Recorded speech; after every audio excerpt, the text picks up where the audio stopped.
வணக்கம். மக்கள் தீர்ப்பு செய்திகள் வாசிப்பது உங்கள் லலிதா ரவி. கோவை மாவட்டம் கோவை சங்கனூரில் ஸ்ரீ பிரம்மரிஷி விஸ்வாமித்திரருக்கு 10ஆம் ஆண்டு குருபூஜை விழா நடைபெற்றது. இவ்விழாவில் சிறப்பு அழைப்பாளராக கலந்து கொண்ட ஸ்ரீ நாகசக்தி தியான பீடத்தின் மடாதிபதி ஸ்ரீ சிவ சண்முக சுந்தர பாபுஜி சுவாமிகள் டிஜிட்டல் மீடியா செய்தியாளர்களுக்கு சிறப்பு பேட்டி அளித்தார். அப்போது மக்கள் தீர்ப்பு சமூக வலைதள தொலைக்காட்சியின் செய்தியாசிரியர் அதிரடி காளிதாஸ் மடாதிபதி ஸ்ரீ சிவ சண்முக சுந்தர பாபுஜி அவர்களிடம் தற்போதைய தமிழகம் மற்றும் அரசியல் குறித்து கேட்கப்பட்ட அதிரடி கேள்விகளுக்கு பளீர் சுளீரென பேட்டியளித்தார். அது தற்போது தமிழகம் முழுவதும் அரசியல் வட்டாரங்களில் பெரும் பேசும் பொருளாகியுள்ளது. மக்கள் தீர்ப்பு செய்திகளுக்காக கோவையிலிருந்து செய்தி ஆசிரியர் அதிரடி காளிதாஸ். சாமி வணக்கம். இன்னைக்கு பாத்தீங்கன்னா சென்னையில அண்ணா பல்கலைக்கழக மாணவிக்கு பல்கலைக்கழக வளாகத்திலேயே பாலியல் தொந்தரவு நடந்திருக்கு. எப்படி பாக்குறீங்க? அதாவது உலகத்துல கலியுகத்துல நடக்கக்கூடிய அதர்மத்தின் வெளிப்பாடா நான் பார்க்கிறேன். அதாவது தர்மம் குலைந்து அதர்மம் ஆட்சி செய்வதற்குண்டான கால சூழ்நிலையில உலகமெல்லாம் அநியாயமும் அக்கிரமும் நடந்து கொண்டிருக்குது. ஊழல் எங்க பார்த்தாலும் லஞ்ச லாவண்யம் நடந்து கொண்டிருக்கிற சொல்ல இது போன்ற பாலியல் பலாத்காரங்கள் ரொம்ப மனவேதனையான சம்பவம். அதுவும் குறிப்பாக தொடர்ந்து மாணவிகள் இந்த வருடம் அதிகமான பேர் பாதிப்படைஞ்சிருக்காங்க. அது அண்ணா பல்கலைக்கழக மாணவி பாதிச்சது ரொம்ப வேதனையான சம்பவமா இருக்குது. மிரட்டல்கள் எல்லாம் இருக்குது. அது சம்பந்தமா காவல்துறை ஒருவரை கைது பண்ணி இருக்குது.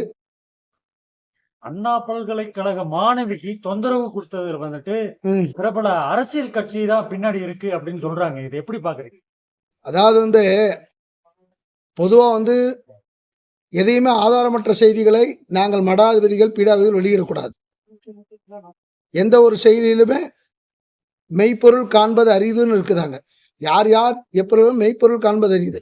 அதனால தீர விசாரிச்சதுக்கு அப்புறம் தான் முடிவு சொல்ல முடியும். தமிழகத்துல இருக்கிற எதிர்கட்சிகள் எல்லாருமே யார் இந்த சார் அப்படின்னு சொல்லி மிகப்பெரிய ஆர்ப்பாட்டம் போராட்டமும் நடத்திட்டு வர்றாங்க. அப்ப இதுல இருந்தே தெரியலைங்களா? இருக்கலாம். ஏன்னா இந்த கைது செய்யப்பட்ட நபருடைய பார்க்கும்போது பல 25 ஆண்டுகளுக்கு முன்பாக ஆட்டோ சங்கர் அப்படின்னு ஒருத்தர் இருந்தார். அதை கூட புலன் விசாரணைங்கிற ஒரு படத்திலையும் கூட காமிச்சிருப்பாங்க, ஆனந்தராஜ் கேரக்டர். அந்த ஆட்டோ சங்கர் போல இவரும் இருந்திருப்பாராலும் ஒரு சந்தேகம் இருக்குது. பொதுவாக இது எப்படி நம்ம பார்க்கணும் அப்படின்னு பார்க்கும்போது, பெண்கள் தங்களுடைய பாதுகாப்பை உறுதி செய்வதற்கு இந்து தர்மத்தின் பிரகாரம் அவர்கள் ஆடை விஷயங்களை கரெக்டாக இருக்கணும். இன்னைக்கு ஆடை சுதந்திரம்ங்கிற பேர்ல பெண்கள் சேலை கட்ட மறந்துட்டு அரைகுறை ஆடைகளை உடுத்ததனுடைய பலன் தான் இன்னைக்கு இந்த மாதிரி இருக்கு. நெத்தியில சந்தன குங்குமம் வச்சு விபூதி போட்டு கழுத்துல ஒரு திண்ணீரோடு இருக்கிற பொண்ணை யாராச்சும் அப்படி தப்பா நினைப்பாங்களா? இன்னைக்கு பூராம அரைகுறைமான ஆடைகள், அப்புறம் தவறான விஷயங்கள். இன்னைக்கு பார்த்தீங்கன்னா எங்க பாரு பெண் சுதந்திரம்ங்கிற பேர்ல ஆண் பெண் 2 பேருமே திருமணம் பண்ணாமல் லிவ் டு கெதராக வாழ்றாங்க. இதெல்லாம் தவறான உணர்வு இல்லையா?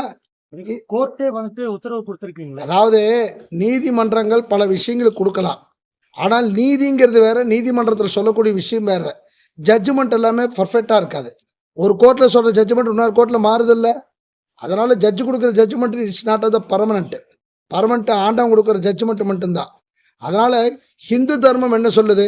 ஏன் முஸ்லீம் மதத்தை பாருங்க, அவங்களோட பர்தா போட்டிருக்கிறாங்க. உடை கட்டுப்பாடு வேணுங்க. முஸ்லீம் மதத்தில் பாருங்க, அவங்க உடை கட்டுப்பாடு வச்சிருக்காங்க. அது பாராட்டணும். இந்து தர்மத்தில் எப்படி இருக்குது? அந்த பெண்கள்லாம் மேலே துப்பட்டா அணிஞ்சுதான் வரணும். பெண்கள் இன்னைக்கு உடை அலங்கார விஷயம் தவறு நடக்கிறதுனால தவறு நடக்குது. இஸ்லாமிய பெண்களுக்கு இதே போல பாலியல் தொந்தரவு இது வரைக்கும் எங்கேயுமே அதிகமா வந்தது இல்லை. காரண கருத்தம் இஸ்லாமிய மதத்தில் கூடிய கட்டுப்பாடு சிறப்பா இருக்குது. நான் ஒரு இந்து தர்ம சன்னியாசிகளா இருந்தாலும் இஸ்லாமியத்தினுடைய அந்த ஆடை கட்டுப்பாடு சிறப்பா இருக்குது. அதே நேரத்துல பெண்ணியவாதிகள் சுயநலவாதிகள்ங்கிறவங்கள என்னம்பாங்க, பெண் சுதந்திரம்னு பேசி இந்த மாதிரி ஆடை இதுகளை பண்ணிக்கிறாங்க. அப்ப என்ன ஆகும்? பெண்கள் நேரங்கட்ட நேரத்துல ஆண் நண்பர்களோட ஊர் சுற்றுதல், இது போன்ற தவறான விஷயங்கள மிட் நைட்ல பப்பு போறது, இதெல்லாம் தப்பு இல்லைங்களா? ஒரு தவறு நடக்கிறதுக்கு மூல காரணம் என்னமோ அங்க பார்க்கணும். பெற்றவங்க 18 வயசுக்கு மேல சொல்லும் போது பெண் குழந்தைகளை கேட்கறது இல்லை. அப்படி கேட்டால் போலீஸே அவங்கள மேஜர் ஆகிட்டாங்கன்னு சொல்கிறாங்க. அப்போ பெண்கள் கண்டமானிக்கு சுற்றும் போது இந்த மாதிரி தவறு நடக்கும். ஆனால் இது எல்லா இடத்துலையும் பார்த்துக்கணும். பொதுவாக வந்து பெண்கள் தங்களுடைய சுய கட்டுப்பாடை வைத்து தங்களுடைய பாதுகாப்பை வச்சுக்கணும். நாட்டில் பொறுத்தவரை எல்லா இடத்துக்கும் போலீஸ் பாதுகாப்பாக இருக்க முடியாது, எல்லா இடத்துக்கும் அரசாங்கம் பாதுகாப்பாக இருக்க முடியாது. நம்ம பாதுகாப்பாக நம்ம பலமாக இருந்துக்கணும். சரிங்க சாமி. அண்ணா பல்கலைக்கழக மாணவிக்கு மட்டும் இந்த தொந்தரவு இல்லை, தமிழகம் முழுக்க ஆங்காங்கே இதே போல பாலியல் சீண்டல்கள் தொடர்ந்து நடந்துகிட்டே தான் இருக்கு. சட்டம் சரியில்லையா இல்ல காவல் சரியில்லையா? இது கல் தோன்றா மண் தோன்றா காலத்திலிருந்து பெண்களுக்கு வந்து இது போன்ற பாலியல் பிரச்சனை இருந்துட்டு தான் இருக்குது. அது எல்லா காலகட்டத்திலையும் எல்லா இடத்துலையும் இருக்குது, எல்லா விஷயம் எல்லா இடத்துலையும் இருக்குது. நான் என்ன சொன்னா, அவர்கள் பாதுகாப்பை கரெக்டாக பார்த்துக்கணும். போலீஸ் எல்லா இடத்துலையும் பாதுகாப்பாக உட்காந்துருக்க முடியுங்களா? தமிழ்நாட்டில் எத்தனை பேர் இருக்காங்க? 10 கோடி பேர் இருக்காங்க.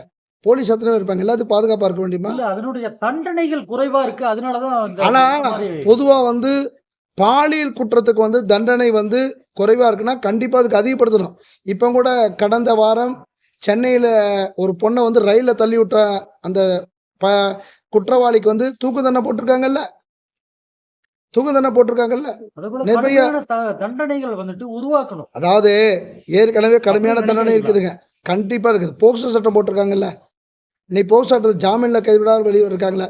பொதுவா வந்து குற்றவாளிகள் என்பவர்கள் வந்து இன்னைக்கு பயப்படாம இருக்கிறாங்க. அதுக்கு காரணம் அரசியல் காரணம் தான். நாங்க மடாபதிகள் அரசியல் பேசக்கூடாம இல்ல, அரசியலை கையில் எடுத்தோம்னா அது ரொம்ப மாறி போயிடும். பொதுவான விஷயம் என்ன, அவர்கள் இருக்கும் இடத்துல எல்லாம் சரியா இருந்துக்கணும். இப்ப அண்ணா பல்கலைக்கழக மாணவிக்கு நடந்த சம்பவத்தை பார்க்கும்போது அவர்கள் பெண்கள் வந்து கல்லூரிக்கு போற பெண்கள் சரியா இருந்துக்கணும். ஆண் நண்பரோட ஊர் சுற்றுறதுல இருக்கக்கூடாது. எங்கேயோ ஒருத்தரோட ஊர் சுற்றியதுனாலதான் இந்த பிரச்சனை. பீச்சில் கண்ட நேரத்தில் இருக்குது, பஃபில் கண்ட நேரத்துக்கு போயிட்டு இருந்தா நைட்டில் 1 மணிக்கு வந்தால் அப்புறம் இந்த மாதிரி பிரச்சனை வரத்தானே செய்யும். அதனால இதை கவனித்துக்கணும். அதே நேரத்தில் குற்றவாளிக்கு கடுமையான தண்டனை கொடுக்கணும். ஒரு சமயத்துல கோயம்புத்தூர்ல பெண் குழந்தையில கடத்திட்டு போனவங்கள என்கவுண்டர் போட்டாங்க. பொதுவா வந்து என்கவுண்டர் வந்து குற்றவாளியின் உறுதியாச்சுன்னு என்கவுண்டர் போட்டுறணும். அப்போதைய கமிஷனர் வந்து சைலேந்திர பாபு அந்த இமிடியேட்டா அந்த இதை பண்ணல. சைலேந்திர பாபு ரொம்ப ஃபர்ஸ்ட் கிளாஸான ஒரு போலீஸ் அதிகாரி, அவரை பாராட்டணும்.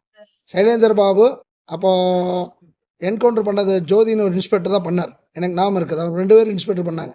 அந்த மாதிரி பொதுவாக என்ன சொன்னா, பாலியல் குற்றம் மட்டும் இல்லை, இந்த வீடு வந்து கொள்ளையடிக்கிறது, கடுமையான கொள்ளையில அடிச்ச வந்து கொலை பண்ணாங்க பார்த்தீங்களா பல்லடத்துல.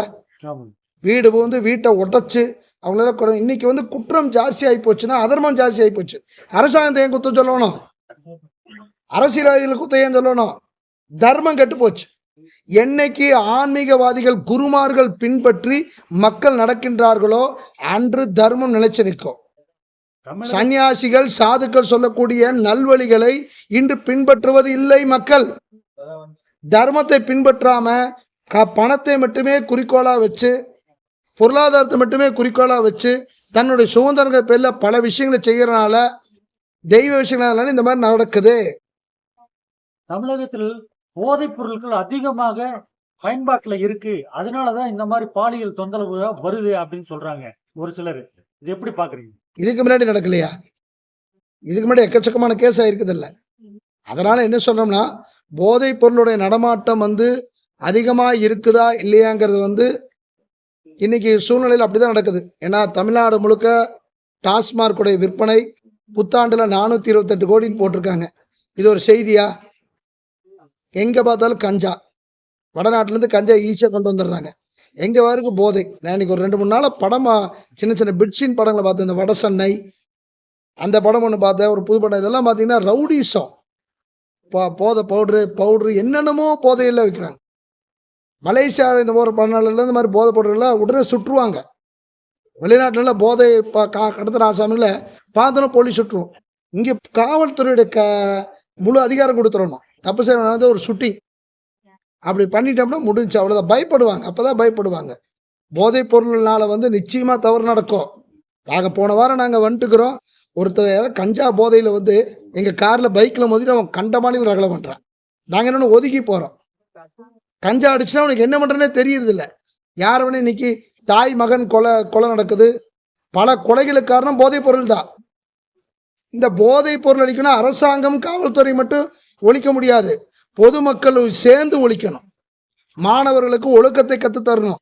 ஒழுக்கத்தை கத்துறனா இப்ப இருக்கிற மாதிரி 5 ரிஷிகள், இந்த மாதிரி பஞ்ச ரிஷிகள் குருமார்கள்ட்ட எல்லாம் ஆன்மீகத்தை கற்றுக் கொடுக்கறதுக்கு தன்னுடைய குழந்தையில அனுப்பணும். சனி ஞாயிறு வந்து ஆன்மீகத்தை கற்றுக் கொடுக்கணும். ஆன்மீகத்தை ஒருத்தர் கற்றுக்கொண்டால் அவர்கள் எப்படி தவறு செய்வாங்க? தர்மத்தின் வழி நடக்கும் பொழுது அதர்மம் எது தர்மம் எதுன்னு அவங்களுக்கு தெரிஞ்சிருமல்ல. சத்தியத்தை பின்பற்றும் பொழுது அவன் எப்படி தப்பு செய்வா? தப்பு செஞ்சா கடவுள் தண்டிப்பான பயம் இருக்குமல்ல. நீங்க கோயிலுக்கு அனுப்புறது இல்லை, 24 மணி நேரம் படி ஹிந்தி படி, இங்கிலீஷ் படி, டியூஷன் படி, காலையில் அவன் ஸ்கூலுக்கு வந்து ஞாயிற்றுக்கிழமை ஸ்பெஷல் கிளாஸு, இப்படி எல்லாம் வச்சா அவனுக்கு என்ன தெரியும்? அன்னையும் பிதாவும் முன்னறி தெய்வம்னு வந்து குருமார்கள் தான் சொல்லி தருவாங்க. அதனால இனி ஆன்மீக வழியில் தமிழகம் பயணித்தால் மட்டும்தான் மாணவ மாணவிகள் பெற்றோர்கள் ஆன்மீகத்தை கற்றுக் கொடுக்க வேண்டும். தியானம் யோகாவை கற்றுக் கொடுத்தால்தான் தமிழகத்தில் கொலை குற்றம், பாலியல் பலாத்காரம், இந்த போதைப் பொருள் கலாச்சாரம் எல்லாம் ஒழியணும்னா ஆன்மீகம் தலைக்கணும், ஹிந்து தர்மம் தலைக்கணும். ஹிந்து தர்மம் எங்க நிலையா இருக்குதோ, இந்து தர்மத்தினுடைய குருமார்கள் வழிபாடு எங்க இருக்குதோ அங்கே அதர்மம் இருக்காது, தர்மம் மட்டும் நிலைச்சு நிற்கும். நடிகர் விஜய் ஆளுநரை போய் இப்ப சந்திச்சுட்டு வந்திருக்காரு, அது என்ன கண்ணோட்டத்துல பாக்குறீங்க? பொதுவாக வந்து ஆளுநரை சந்திக்கிறது வந்து எதுக்குன்னு தெரியல. எல்லாருமே ஆளுநரை சந்திச்சுட்டு தான் வர்றாங்க. அதெல்லாம் முழுசா நடக்குதான்னு தெரியல. அவருடைய அரசியல் பாணியில செஞ்சுட்டு வந்திருக்காரு. ஆனா அவர் பெரிய போராட்டத்தை கையில் எடுத்திருக்கணும் இந்த விஷயத்துக்கு. அங்க அரசியல்வாதி அவர் தோத்துட்டார். விஜயின் அரசியல் பயணம் எப்படி இருக்கும் இந்த 2025?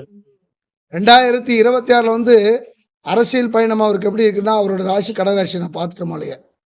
அவருடைய ஜாதகத்து பிரகாரம் இருக்கின்ற பலன் வந்து 2025 அக்டோபர் மாசம் பயங்கர வேகமா இருக்கும். பயங்கர வேகமா இருக்கும்.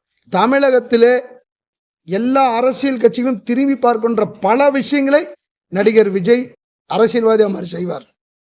2025 அக்டோபர் மாதத்துக்கு பிறகு அவர் ஜாதக பிரகாரம் அவர் சிறப்பாக செய்வார். தமிழக வருகின்ற சட்டமன்ற தேர்தலில் அடுத்த ஆட்சி அமைவதற்கு முக்கிய பங்கே விஜயா தான் இருப்பார்.